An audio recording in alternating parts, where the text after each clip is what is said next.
Alors, bien-aimés chers frères et sœurs en Christ, nous voilà réunis encore une fois autour de la parole. Donc, avant de commencer, je vous invite à la prière. Alors, Père éternel, merci une fois de plus de nous donner l'opportunité de partager cette parole. Nous croyons, Seigneur, que ta parole est véritable, exacte, sans défaut. Pourquoi, Seigneur, nous te demandons, Seigneur, de nous accorder une fois de plus ta lumière pour nous éclairer, Seigneur, pour que cette parole puisse tomber dans de bonnes terres et dans les mains des personnes, Seigneur, à qui tu as donné l'autorité de défendre ta sainte doctrine. Amen. Amen. Alors, bien-aimés, nous allons encore continuer cette étude sur les supposées contradictions de la Bible. Et là, nous allons parler d'Exode et à Deutéronome, quelques supposées contradictions que nous allons essayer de répondre. Alors, la première question que je vais vous poser, c'est de savoir, nous savons que le Seigneur, il a dit dans sa parole, tu ne tueras point.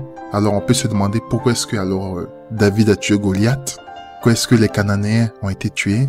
Et l'Éternel aussi, il a ordonné à ce que des personnes soient tuées, soient mises à mort. Donc, on peut voir là une contradiction. Et donc, les critiques se disent, ben voilà, vous dites que votre Bible est exacte, alors là, expliquez-nous, parce que le Seigneur, il a dit, tu ne tueras point. C'est un des commandements, tu ne tueras point. Alors que David a tué Goliath sans être inquiété par l'Éternel. Et il y a plein de versets dans la Bible où on voit que le Seigneur a ordonné la mort de plusieurs personnes. Alors, on peut lire cela dans Exode 20, 13. Prenez vos Bibles bien-aimés. Exode 20, 13, le Seigneur a dit, un des commandements, tu ne tueras point. Alors, si on lit Exode 22, verset 2, Exode 22, verset 2, il est écrit, « Si le larron est trouvé faisant infraction et est frappé à mort, celui qui l'aura frappé ne sera point coupable de meurtre. » Vous pouvez être étonné. Seigneur, si le larron, je relis une fois encore, si le larron est trouvé faisant infraction et est frappé à mort, celui qui l'aura frappé ne sera point coupable de meurtre.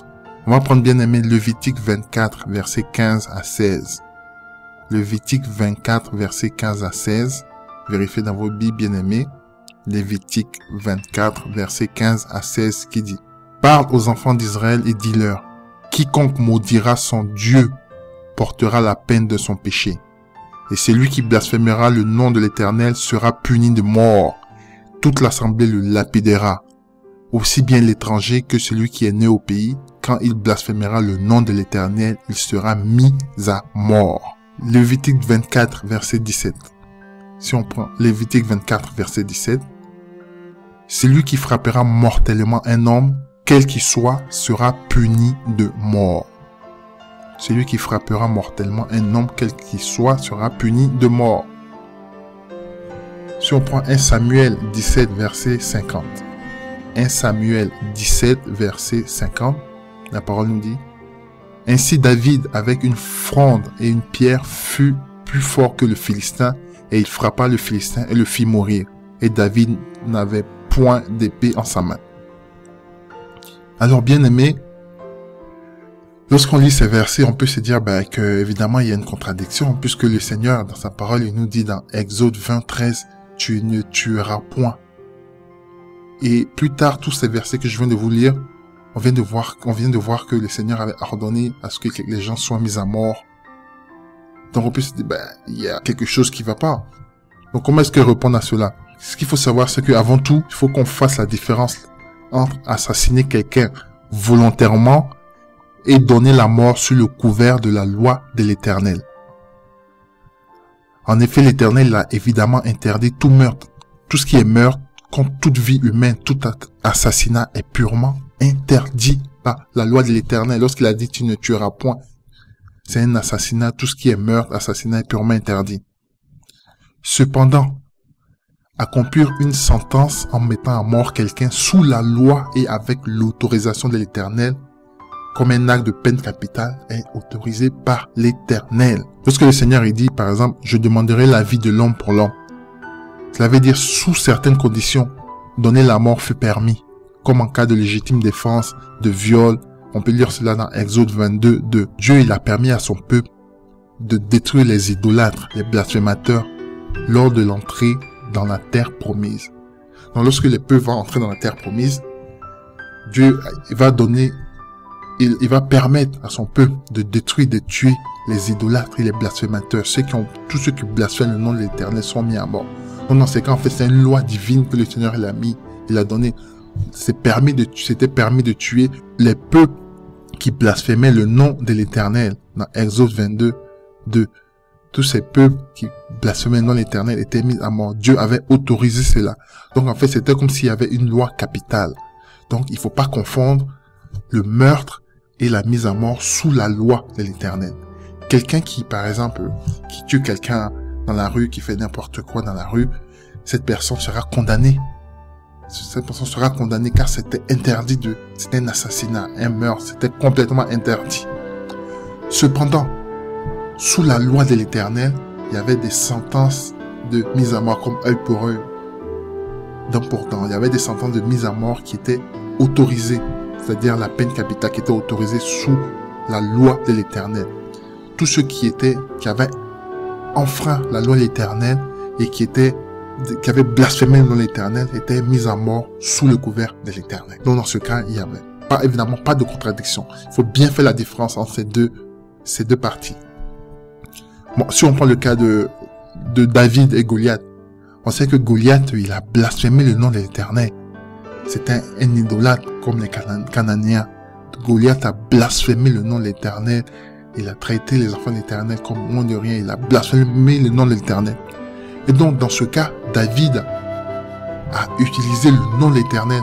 Si on lit le verset, David a dit, « Je viens contre toi, ni sans la lance, le javelot, mais avec le nom de l'Éternel. » Donc, c'est avec le nom de l'Éternel qui était blasphémé par Goliath que David est venu pour mettre fin à la vie de Goliath avec la puissance et le nom de l'Éternel. Donc, dans ce cas, il n'y a pas de meurtre, puisque c'était comme une sentence que l'Éternel avait accordée à David pour mettre fin à la vie de Goliath. L'Éternel avait donné son accord, puisque c'est par la main de l'Éternel que David a mis fin à la vie de Goliath. Donc, bien aimé, il n'y a évidemment pas de contradiction. Ce que vous devez retenir, c'est que quand l'Éternel a dit « tu ne tueras point », il parle d'assassinat, de meurtre quelconque dans la rue, que quelqu'un, par exemple, il commet un assassinat, un meurtre quelconque. En ce moment, cette personne aura une sentence. Dans ce cas, l'Éternel a dit « tu ne tueras point ». Mais il y a la loi de l'Éternel aussi qui existe, et dans cette loi de l'Éternel, lorsque les pécheurs blasphémaient le nom de l'Éternel, les idolâtres, Dieu permettait à son peuple de les mettre à mort, de les anéantir. Donc, bien aimé, il n'y a pas de contradiction dans ce verset. Alors, nous allons continuer par la suite. Alors, le deuxième verset qu'on prend, c'est un verset de Lévitique 11:13. On va lire Lévitique 11:13, qui nous dit, « Et voici parmi les oiseaux. » Écoutez bien, bien aimé. Et Lévitique 11:13. Prenez vos Bibles et vérifiez Lévitique 11:13. « Et voici parmi les oiseaux ceux que vous tiendrez pour abominables. On ne les mangera pas. C'est une abomination. L'aigle, l'orfraie et le vautour, le milan, le faucon, selon leur espèce, toute espèce de corbeau, le chat-huant, le coucou, la mouette, le pervier et ce qui est de son espèce, la chouette, le plongeon et le hibou, le cygne, le pélican, le cormoran, la cigogne, le héron et ce qui est de son espèce, la huppe et la chauve-souris. » Alors, Lévitique 11:13, bien aimé, nous dit, voici parmi les oiseaux ce que vous tiendrez pour abominable. Je répète, voici parmi les oiseaux. Et dans le dernier verset, on cite la liste des oiseaux et on nous dit le héron, la cigogne, la huppe et la chauve-souris. Alors, la question que les critiques se posent, l'Éternel ou Moïse a-t-il appelé une chauve-souris un oiseau par erreur? Puisque dans le verset on nous dit, parmi les oiseaux, tu ne mangeras pas la chauve-souris. On sait qu'une chauve-souris n'est pas un oiseau, est un mammifère. Donc, est-ce que c'est une erreur que l'Éternel a fait ou Moïse a fait en appelant la chauve-souris un oiseau? Donc, tous les critiques, tous ceux qui critiquent la Bible, qui disent, ouais, voilà, la Bible n'est pas exacte, la Bible peut être la parole de Dieu. Regardez la grosse erreur qui vient d'être faite. Moïse ou l'Éternel a appelé la chauve-souris un oiseau. Alors, bien aimé, qu'est-ce qu'il faut répondre? Il faut savoir que, en effet, la chauve-souris n'est pas un oiseau, la chauve-souris est un mammifère. En fait, lorsqu'on lit il faut savoir que la Bible a été traduite. La Bible originale a été révélée en hébreu. Donc après, il y a eu des traductions qui ont été faites, comme on a expliqué dans les enseignements précédemment. Et donc, malgré que on utilise les véritables versions que le Seigneur nous a léguées, c'est-à-dire la Bible Osterval, la Bible Martin, ces Bibles, néanmoins, demeurent des traductions et essaient donc de représenter ce qui était dit à l'original. Le mot original, par oiseau, en fait, quand l'Éternel a dit, voici parmi les oiseaux ceux que vous tiendrez pour abominables, le mot utilisé en hébreu est le mot Oaf, c'est-à-dire O-W-P-H. Je sais pas comment ça le prononce, on le prononce en hébreu, mais c'est le mot hébreu qui a été utilisé, O-W-P-H.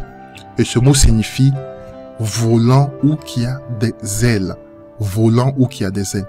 Donc, si on relie le verset 11, Lévitique 11, 13, avec la signification de ce mot, ça veut dire, et voici parmi les animaux qui volent, voici parmi ceux qui volent, voici parmi ceux qui ont des ailes, ceux que vous tiendrez pour abominables.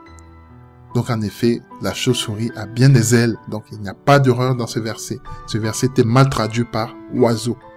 Le Lévitique 11, 13, c'est pas oiseau, c'est voici parmi ceux qui ont des ailes, ou parmi ceux qui volent, ceux que vous ne mangerez pas.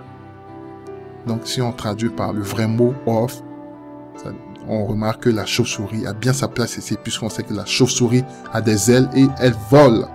Donc, il n'y a évidemment pas de contradiction dans ce verset. Alors, nous allons passer à la question suivante. C'est la question qu'on se pose, c'est le mariage entre frères et sœurs est-il permis ou interdit? Le mariage entre frères et sœurs est-il permis ou interdit? Alors, on va lire certains versets. Genèse 20, 11. Genèse 20, 11. Bien-aimés, prenez vos Bibles pour suivre avec nous. Genèse 20, 11. Abraham répondit, « Je me disais qu'il n'y avait sans doute aucune crainte de Dieu dans ce pays, et que l'on me tuerait à cause de ma femme. De plus, il est vrai qu'elle est ma sœur, fille de mon père. Seulement, elle n'est pas fille de ma mère, elle est devenue ma femme. » Donc ici, dans Genèse 20, 11, Abraham affirme que sa femme, Saraï, est bien sa sœur, donc sa demi-sœur. Donc Abraham a bien épousé sa sœur, sa demi-sœur. Deutéronome 27, 22.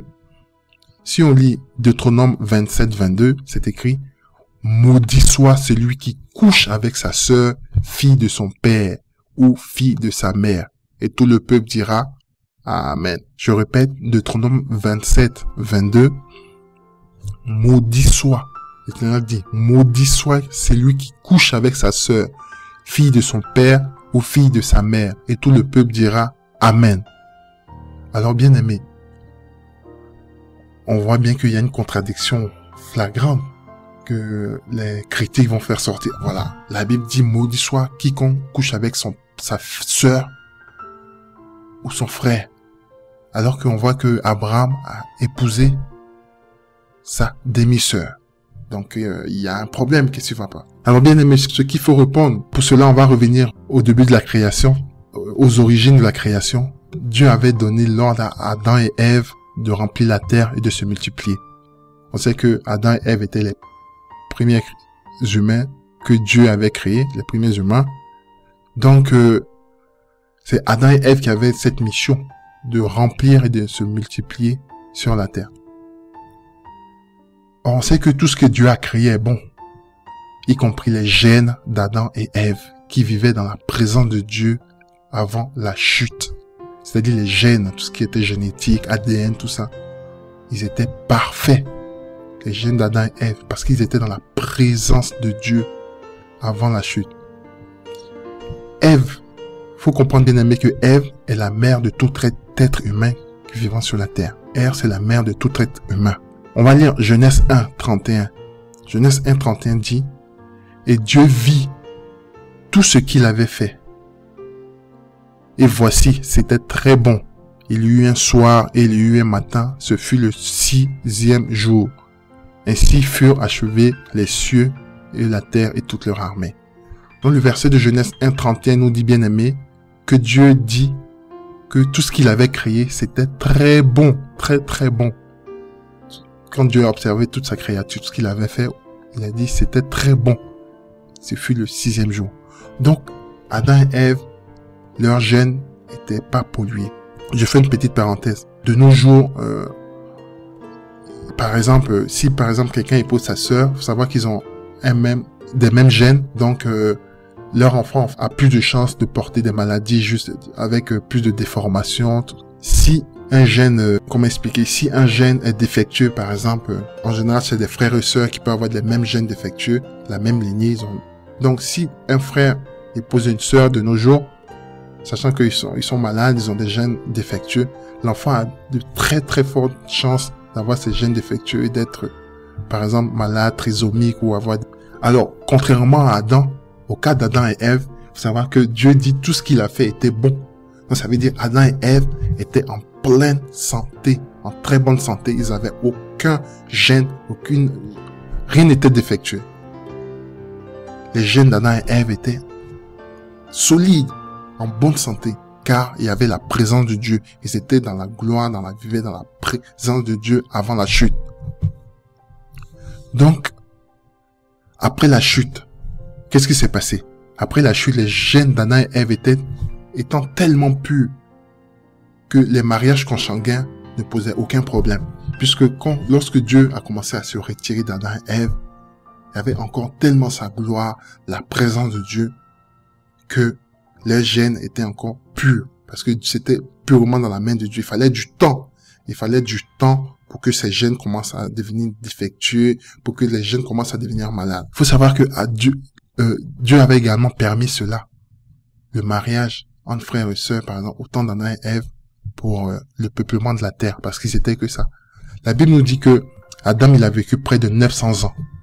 Imaginez, Adam, il a vécu près de 900 ans et il a engendré des fils et des filles qui ont peuplé la terre. 900 ans, imaginez combien d'enfants ils peuvent avoir en vivant près de 900 ans.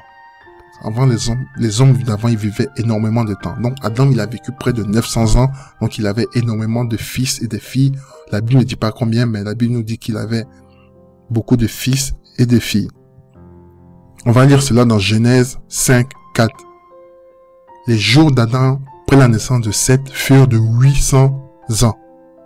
Après la naissance de Seth, les jours d'Adam furent de 800 ans. Sachant qu'il avait vécu environ près de 100 ans environ. Fut de 800 ans, et il engendra des fils et des filles. Tous les jours qu'Adam vécut furent de 930 ans, puis il mourut.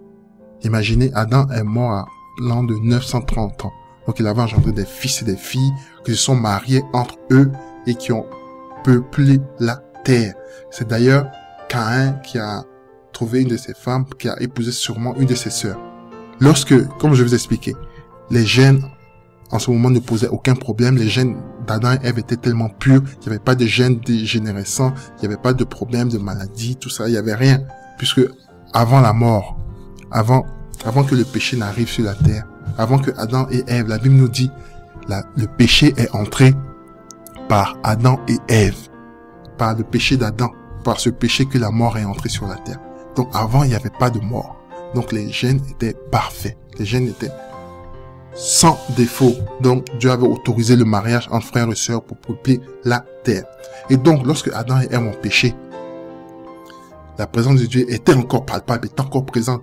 Mais Dieu se retirait, même progressivement. Le fait que Dieu se retira, les gènes ont mis énormément de temps à se dégénérer et à avoir peut-être des malédictions, dû à la malédiction des maladies. Donc, c'est plus tard, très très longtemps après, quand la mort est arrivée, c'est-à-dire 930 ans après, quand la mort est arrivée d'Adam, qu'on a pu avoir peut-être des conséquences de maladies, tout ça. Donc, avant, c'était permis, et Dieu a permis cela également pour le mariage, pour le peuplement de la terre. Ça, c'est un point aussi très important à donner. Que la loi de Moïse fut donnée aux alentours de 1440 avant Jésus-Christ. Donc, un petit calcul, on va remarquer que, et 4000 ans après le temps d'Abraham. Donc, la loi est arrivée 4000 ans après Abraham. Et 4000 ans après Abraham. Donc, à l'époque d'Abraham, en fait, puisqu'il n'y avait pas encore de loi, il n'y avait donc pas de standard, en fait. Ce que je veux dire, il n'y avait pas de loi, il n'y avait pas de standard pour réglementer la vie en société selon Dieu. C'est-à-dire, donc le mariage consanguin était toléré. Abraham n'avait pas de loi qui lui interdisait ne te marie pas, ne fais pas cela, ne te marie pas avec ta sœur, ne touche pas ça, ne touche pas cela. Donc Abraham, n'ayant pas ce genre de loi qui existait, a donc épousé sa sœur, puisque la loi, comme la Bible nous dit, la loi est comme un pédagogue. Donc à l'époque d'Abraham, il n'y avait pas, comprenez mon langage, à l'époque d'Abraham, la loi divine n'avait pas encore été promulguée. On sait que la loi de Dieu existait bien avant, mais la loi divine n'avait pas encore été promulguée. Il a fallu attendre Moïse pour promulguer cette loi. La loi, il fallait attendre l'arrivée de Moïse pour que l'Éternel promulgua sa loi à Moïse. Donc Abraham, il vivait en fait sans, on va dire, sans standard en parenthèse. C'est-à-dire, il n'y avait pas de loi qui lui interdisait de faire ça. Et donc, bien aimé, pendant également tout ce temps, les gènes humains ont commencé donc à se dégrader. Donc pendant tout ce temps, le temps d'Abraham, jusqu'à ce que Moïse arrive, savoir que maintenant les gènes humains ont commencé à se dégrader. Il y a eu, par exemple, le péché qui est rentré, il y a eu avec la malédiction de la terre, tout ce qui est Dieu s'est retiré. Donc il y a eu dégradation de gènes, et puis il y a eu dégénérescence, il y a eu, enfin, en biologie, beaucoup de problèmes au niveau des gènes humains, ce qui a fait que Dieu, il a interdit plus tard, par la loi de Moïse, le mariage consanguin. C'est pour ça que Dieu l'a dit, plus tard, maudit soit celui qui se marie avec sa sœur, au temps de Moïse. C'est-à-dire, ça est arrivé 4000 ans après Abraham. Cette malédiction que Dieu a donnée, c'est-à-dire, maudit soit quiconque se marie avec sa sœur, est arrivé 4000 ans après Abraham. Donc, Abraham, bien avant, il n'avait pas cette loi qui lui interdisait de faire cela. Donc, 4000 ans après Abraham, la malédiction est arrivé où Dieu avait interdit de se marier avec sa sœur. Donc, bien aimé, on voit bien qu'il n'y a pas de contradiction. Alors, nous allons passer à la question suivante. Question suivante, une question assez très importante également. Peut-on voir Dieu face à face? Est-ce qu'on peut voir Dieu face à face? Alors, je vais vous demander de comparer ces versets. C'est un verset soi-disant un peu contradictoire que les critiques mettent en exergue. On va lire Genèse 32, verset 30. Que nous dit Genèse 32, verset 30? Bien-aimés, prenez vos Bibles. Genèse 32, verset 30 nous dit: Et Jacob nomma le lieu Péniel, face de Dieu, car dit-il, j'ai vu Dieu face à face et mon âme a été délivrée. Amen. Je relis Genèse 32, verset 30. Jacob nomma le lieu Péniel, qui signifie face de Dieu, car dit-il, j'ai vu Dieu face à face et mon âme a été délivrée. Donc, bien aimé, ici, Jacob nous dit dans Genèse 32, 30 qu'il a vu Dieu face à face. On va prendre un autre verset, bien aimé, Exode 33, verset 11. Exode 33, verset 11. Je vous invite à lire, bien aimé, Exode 33, verset 11. Et l'Éternel parla à Moïse face à face, comme un homme parle avec son semblable. Puis Moïse retourna au camp, mais son serviteur Josué, jeune homme fils de Nun, ne quittait point le tabernacle. Je répète, Exode 33, 11. Et l'Éternel parlait à Moïse face à face, comme un homme parle avec son semblable. Alors, si on prend Exode 33, 20, il dit, tu ne pourras pas voir ma face, car l'homme ne peut me voir et vivre.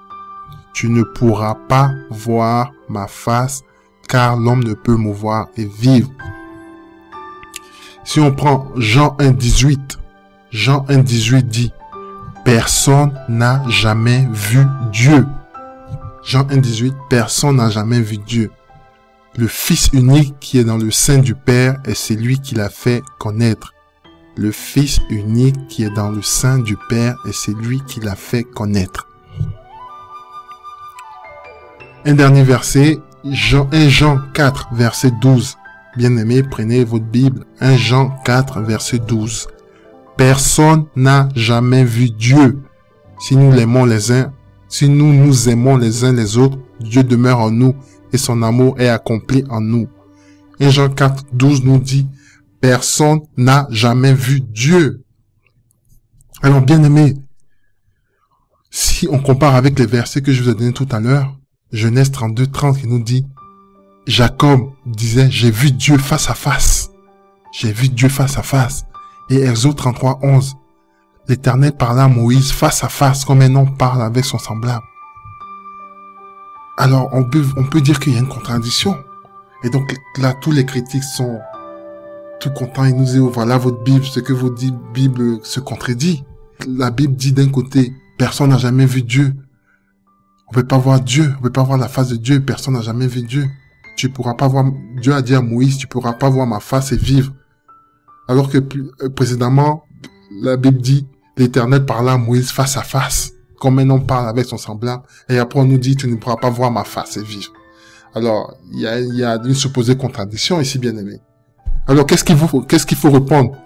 On va vous donner des clés, bien aimés, pour répondre à ces détracteurs de la Bible, à ces personnes sans intelligence que le prince de ce siècle a aveuglé, a voilé la face. On va vous donner des clés pour leur répondre. Alors, bien aimé, c'est ce qu'il faut bien comprendre.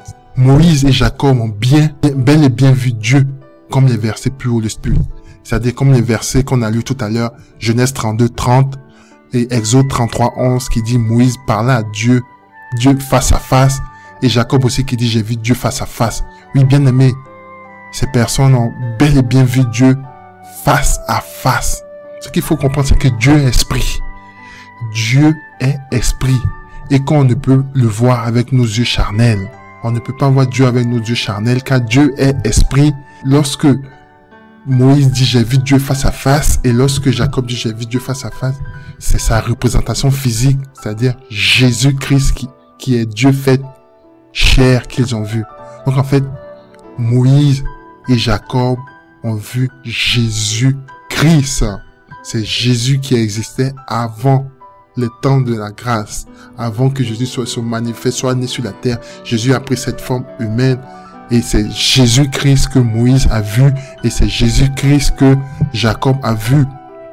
Car quand il a dit, je relis le verset, l'Éternel parla à Moïse face à face, comme un homme parle avec son semblable, comme un homme parle avec son semblable, face à face, c'est-à-dire Jésus lui a apparu face à face, et Moïse a parlé à Jésus face à face, comme un homme parle avec son semblable. On peut le relire dans Exode 33, 11. L'Éternel parla à Moïse face à face, comme un homme parle avec son semblable. C'est-à-dire Moïse a vu Dieu, Jésus-Christ face à face, et à chaque fois que Dieu apparaissait à Moïse, il apparaissait sous la forme de Jésus-Christ, parce que c'est Jésus qui est le Dieu unique, hein. C'est lui seul, le seul grand Dieu, c'est lui qui apparaissait à Moïse, et il parlait face à face avec Moïse. Donc il faut comprendre cela, bien aimé, c'est très important que toutes les fois que les personnes dans l'Ancien Testament ont vu la représentation, Dieu apparaissait sous la forme de Christ. C'était Christ qui était apparu à Moïse, à Jacob. Cette face qu'ils avaient vue, c'est la face de Christ. Appelé dans l'Ancien Testament, en fait, en général, le Christ, lorsqu'il apparaissait, la plupart du temps, on l'appelait l'ange de l'Éternel. C'est la théophanie, la représentation de Dieu sous forme de l'ange de l'Éternel, parce que Jésus-Christ n'avait pas encore été révélé. Cet homme n'avait pas encore été révélé. Donc, il apparaissait sous forme de l'ange de l'Éternel dans les temps d'avant la grâce. L'ange de l'Éternel. On va lire un verset dans Moïse dans le buisson ardent. Par exemple, si on prend Exode 3. Exode 3 nous dit, « Et l'ange de l'Éternel lui apparut dans une flamme de feu du milieu d'un buisson. Et il regardait, et voici, le buisson était tout en feu, mais le buisson ne se consumait point. » Alors, l'ange de l'Éternel lui apparut. Écoutez bien, on dit, l'ange de l'Éternel lui apparut dans une flamme de feu. Et le buisson ne se consumait pas. Et Moïse répondit, me voici. Et après on nous dit, et Dieu dit. C'est-à-dire l'ange de l'Éternel qui lui est apparu dans le buisson dit, et Dieu dit, n'approche point d'ici. Ôte tes souliers de tes pieds, car le lieu où tu te tiens est une terre sainte. Puis il dit, je suis le Dieu de ton père, le Dieu d'Abraham, le Dieu d'Isaac et le Dieu de Jacob. Et Moïse cacha son visage car il craignait de regarder vers Dieu. Voilà, il s'est bien aimé. On voit que l'ange de l'Éternel est apparu à Moïse dans le buisson ardent. Et cet ange qu'on appelle l'ange de l'Éternel dit, je suis le Dieu de ton père, le Dieu d'Abraham, le Dieu d'Isaac. Donc ça veut dire que cet ange de l'Éternel, c'est Jésus. C'est Jésus qui est apparu à Moïse dans le buisson ardent. Et avant le temps de la grâce, comme je vous expliquais, n'ayant pas été révélé, il apparaissait sous forme de l'ange de l'Éternel parce que on ne le connaissait pas encore. Il n'avait pas encore été révélé, sa personne. Donc, il apparaissait sous forme de l'ange de l'Éternel. Et cet ange dit, je suis le Dieu. Donc, on sait que c'est Jésus-Christ. Un ange ne peut pas se proclamer Dieu. Et sachant que Dieu est esprit, un ange ne peut pas se proclamer Dieu. Donc, on sait que c'est Jésus-Christ qui apparaissait ici. Donc, Moïse discutait bel et bien face à face avec Dieu. Faut comprendre avec Jésus-Christ comment on discute avec une personne, comme le dit le verset Exode 33:11. Alors, cependant, il y a une chose très importante qu'il faut remarquer également. Cependant, Jésus apparaît. Jésus, lorsqu'il apparaissait à Moïse, lorsque la Bible nous dit, on va relire Exode 33:11. Bien aimé, vérifiez comme les chrétiens de Béréé, comme les Béréens. Exode 33:11, qui dit, Moïse parlait face à face comme un homme parle avec son semblable. Moïse et l'Éternel parlaient à Moïse face à face comme un homme parle avec son semblable. C'est-à-dire, je vais vous expliquer, Moïse, l'Éternel apparaissait à Moïse sous forme de Dieu, sous forme de Jésus-Christ, et il parlait face à face avec Moïse. Et si on lit le verset Exode, on continue Exode 33, verset 18, 19, bien aimé, lisez Exode 33, 18, 19, 20. Moïse dit à Dieu plus tard, Seigneur, fais-moi voir ta gloire. Je veux voir ta gloire. Le Seigneur, on peut se poser une question. Tu veux voir ma face?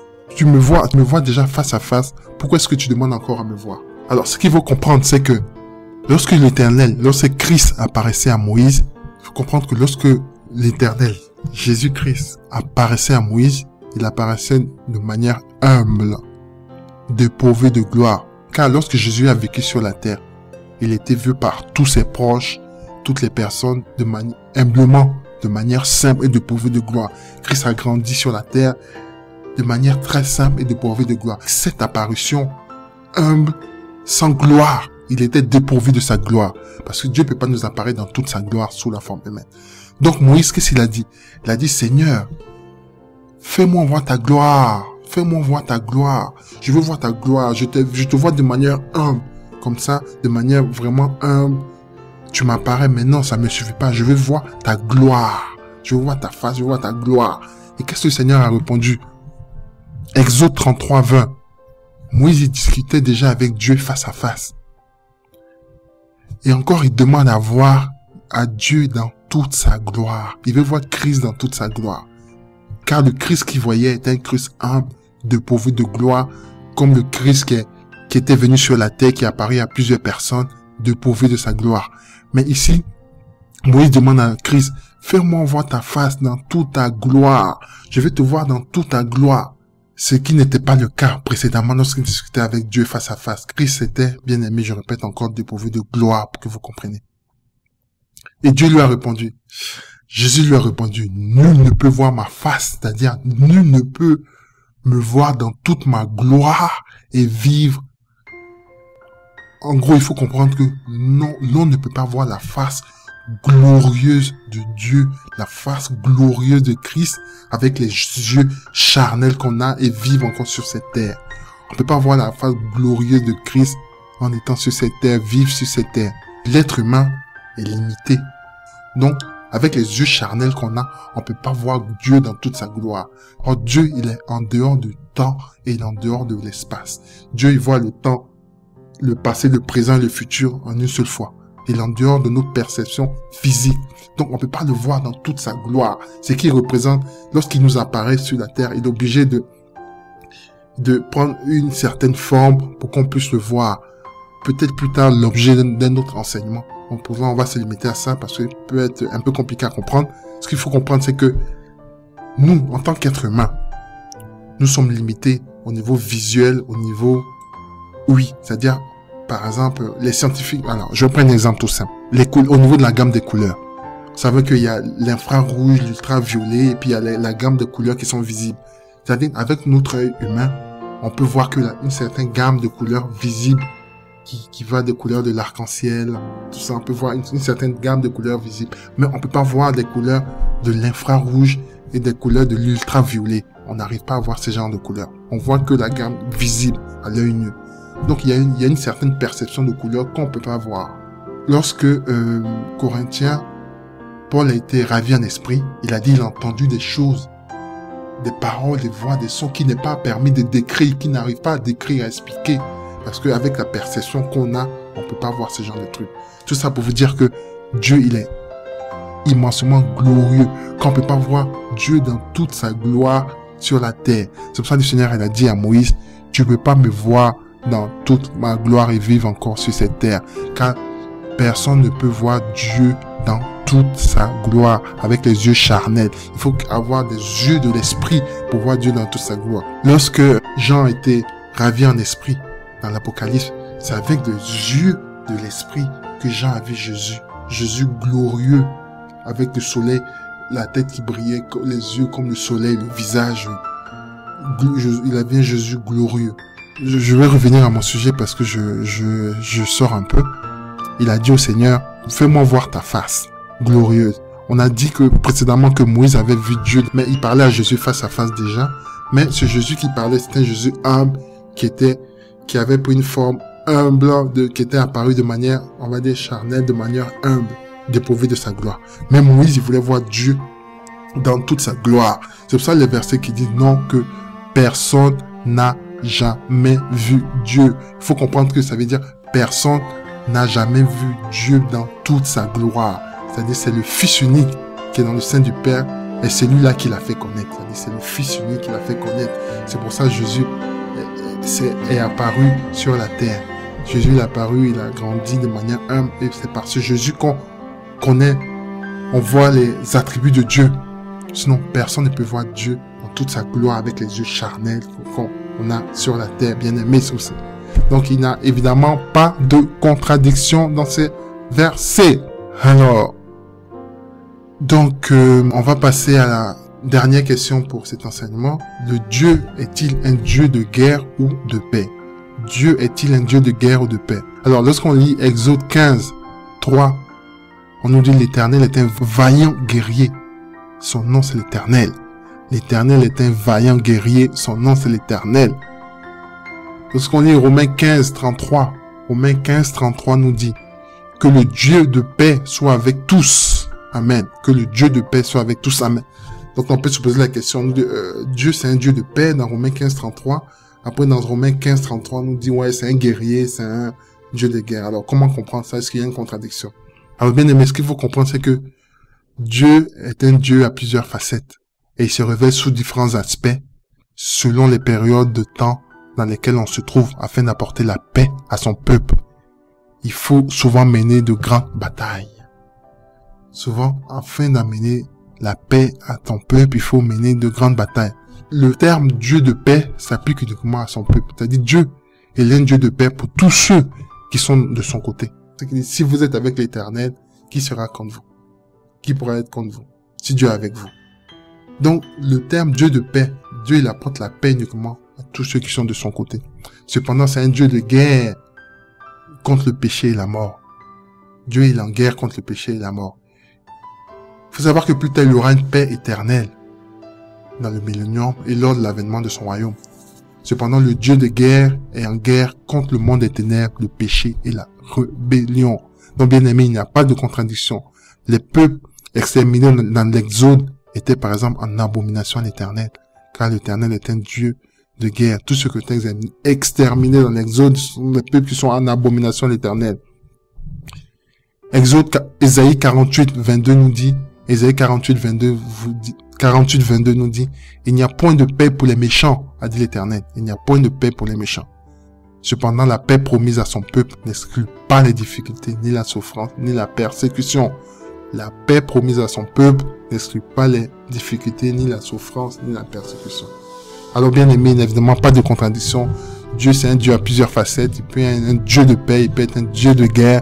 La paix, c'est pour son peuple, ceux qui le craignent. Et la guerre, c'est contre le péché et contre la mort et contre les ennemis, tous ceux qui blasphèment le nom de l'Éternel. Alors bien aimé, nous avons fini pour cette deuxième partie. Nous avons rendez-vous, si le Seigneur le permet, peut-être la semaine prochaine pour continuer cette suite. C'est essayer de répondre aux questions ou sur les contradictions supposées de la Bible. Alors, si vous avez des questions, n'hésitez pas à nous contacter, nous envoyer un email, contact@leroiquivient.com, contact avec s@leroiquivient.com ou sur Skype. Sur Skype, le nom, vous nous trouverez à Le Roi qui vient. Alors, nous vous souhaitons une très bonne journée dans la présence du Seigneur et évidemment, vous pouvez distribuer gratuitement tous nos messages et tous nos enseignements sur le site www.leroiquivient.com. Que Dieu vous garde et que la présence du Seigneur demeure avec vous toutes ces semaines. Shalom.